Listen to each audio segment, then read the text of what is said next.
Hey, Max here, and I got a hot topic to talk to you, fellow Star Wars fans, in this episode.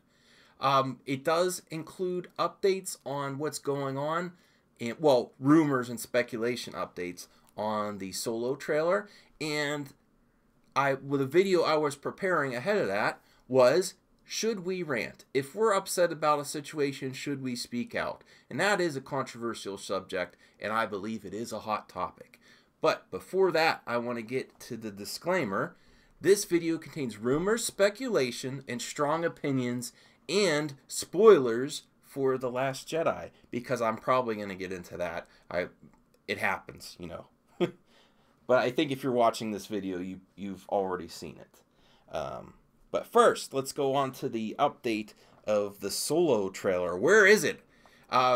Is it so damaging that they should just shelve it? This is past ridiculous that the trailer is not released yet. I mean, we should have a teaser, definitely, by now. While I was preparing this episode, I watched a good video. It's by the YouTuber Mike Zero, saying in his... I think it's more of a rumor, but his point of view was that it is being delayed again because of the pickup shots. Now, I've been following this closely. I know you guys watching have too, and I knew about the pickup shots, but pickup shots are more for continuity errors and just making some polish. And if that is the case, that really gives, in my opinion, that's a really bad sign that they can't even do a teaser, and they're really holding their cards close to their chest and not revealing anything because they know how damaging this could be if they don't get it right. So, but if it's just because of they need to complete the pickup shots to include it in the trailer, to me that's a bad sign. You should have enough quality footage already. But I want to know what your opinion is. And, well, that's the update on the Solo trailer.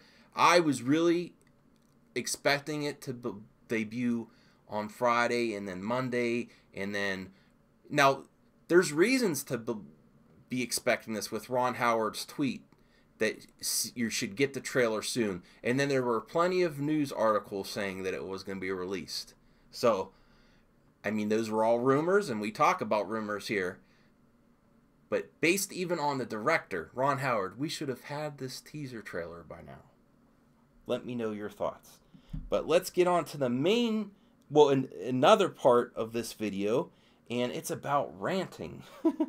Solo Star Wars Story, Episode 9, and The Last Jedi. If we're upset, should we rant? And this is a very controversial subject.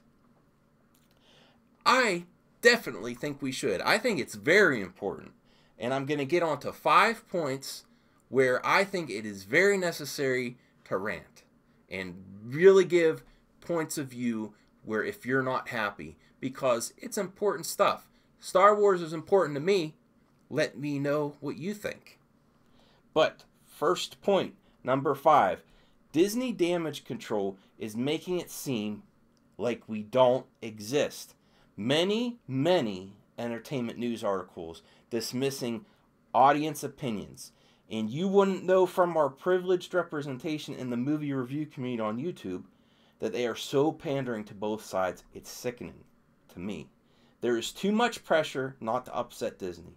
Disney movie premieres are the most important because they are the most viewed, covered in the public eye, and where people in the review community get their most exposure and clicks.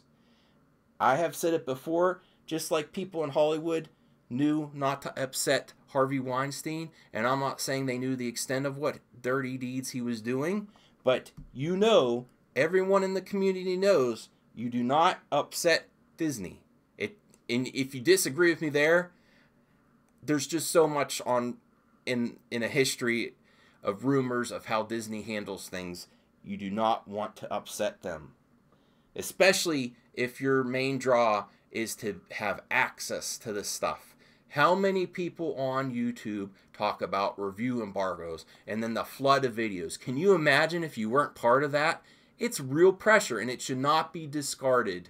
I have a whole nother video about is buying reviews possible, And maybe if you want to get more on this topic, please check that out. And it's so divisive that they want to pander to both sides. They don't want to lose any subs.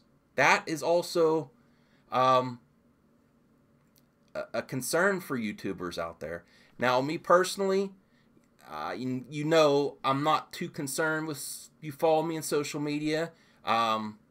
Doesn't bother me if you don't follow me. All I just want is you to join in the conversation. That's all I'm going to say about that. Number 4, grouping opposition. Now, there's bias everywhere. Go back to the other point about me not needing you to follow me.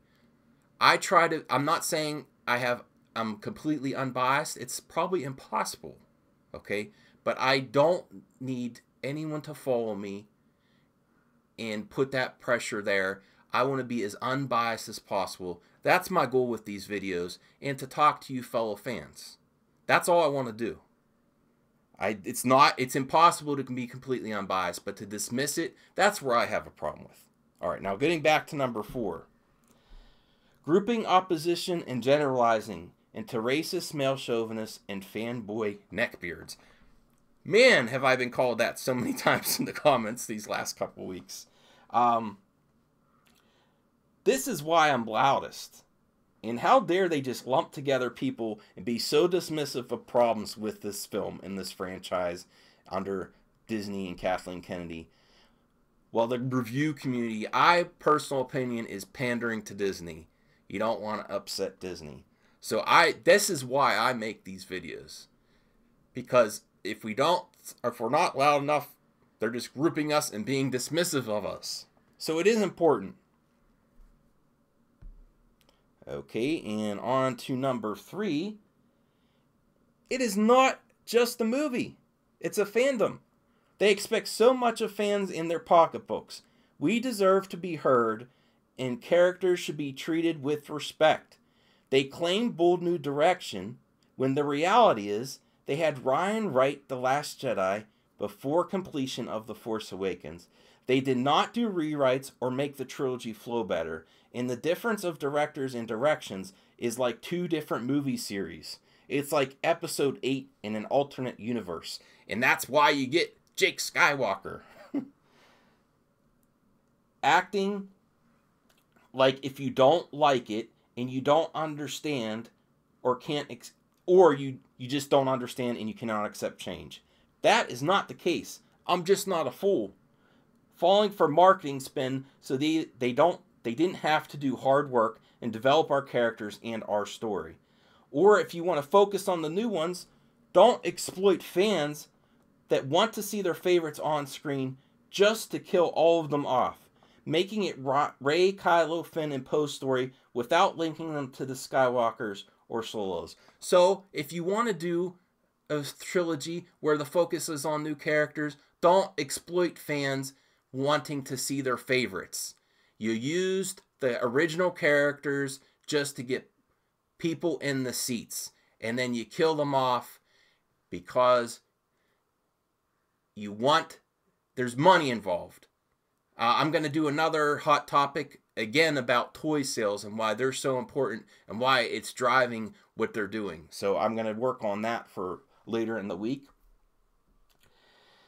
And to use a whole movie, Force Awakens, one major plot point was to find Luke Skywalker, and with a literal cliffhanger with Luke standing there, and then the insult our intelligence by saying you don't like it because of your own expectations.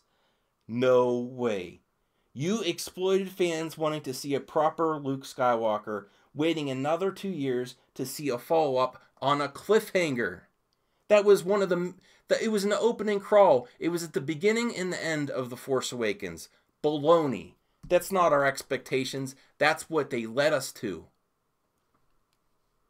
And I'm still waiting for Luke Skywalker to show up in this trilogy, honestly. And that's why I'm so upset. I don't think he showed up. Mark Hamill did great with what he had, but he even doesn't totally agree that that's Luke Skywalker. Make it Rey, Kylo, Finn, and Poe's story without linking them to the Skywalkers or Solos. People that like this movie are so dismissive to opponents of it, it's insulting. Okay, number 2, and I just had to talk about this because it also popped up in a recent video that I was viewing today, and this is one of the things I cannot stand, and it's a cop-out and a way to dismiss of opposition and fans again without really going into details. If I hear magic space wizards one more time as a defense of the choices for unrealistic and giant leaps of logic and use of the Force in this movie, what a lame response. It basically talks down to fans and treats them like children. You are arguing about a movie about space wizards, little one. You're not really giving a counter argument. It's just treating your opposition like children, and that is so lame.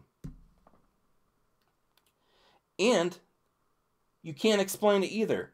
Don't talk down to other people. The Force was always mysterious, and the original trilogy showed ways to use the Force, but the scenes were subtle, and you could see Luke connecting, and then it takes great effort, and it was more of an extension of the natural abilities of the Jedi and their agility, and worked within some barriers that helped make it more believable for the viewer.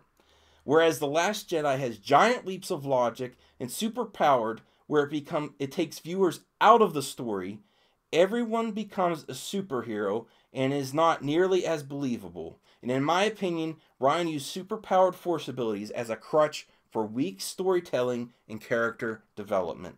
Anyone who uses the magic space wizards argument, I do not count as a true Star Wars fan, and more of a nerd culture appropriation or nerd culture misappropriation to exploit nerd culture, and are just trying to be relatable to the culture to benefit themselves. That's how I feel about that. It really irks me when someone says magic space wizards. Tell me what your thoughts are there.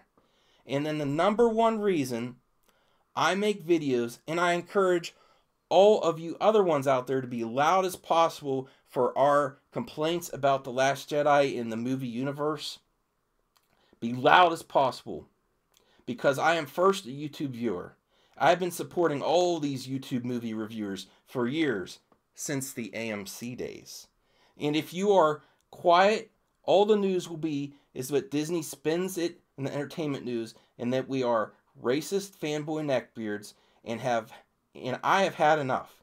For sure, we are not going to get proper representation from these wishy-washy social media influencers. Treat their reviews with a grain of salt, because social media is important to their livelihood, and it should be not dismissed that there's reasons people keep bringing up buying or leaning of reviews. It's a real issue, and it's only getting bigger as Disney gets bigger. They own all of our entertainment, especially in the Disney blockbuster age. What a scary thought if the Fox acquisition does go through. Bias is a true concern. Opportunity and access and red carpet treatment should not be dismissed. Maybe you don't even realize you're still working for the corporate overlords. Disney fans very well may be... Okay, sorry, I lost my place there. I got a little heated, okay? Cannot be dismissed or should not be dismissed. Favorite franchises, not only Star Wars, Disney can be killing the blockbuster movie in fandoms. And I might make another hot topic on that. If you want to see it, please comment below. And finally, I would say to you viewers, if you're upset with what's going on, that you should be loud, proud, and raise your concerns. Join the resistance in the rebellion and rant on, my friends, and do not be afraid to. We should be able to express our opinions because we're not getting representation in the review community here. And this is again where I say you don't need to follow me anywhere. All I want for you is to comment below and join in the conversation, and I'll see you on the next hot topic.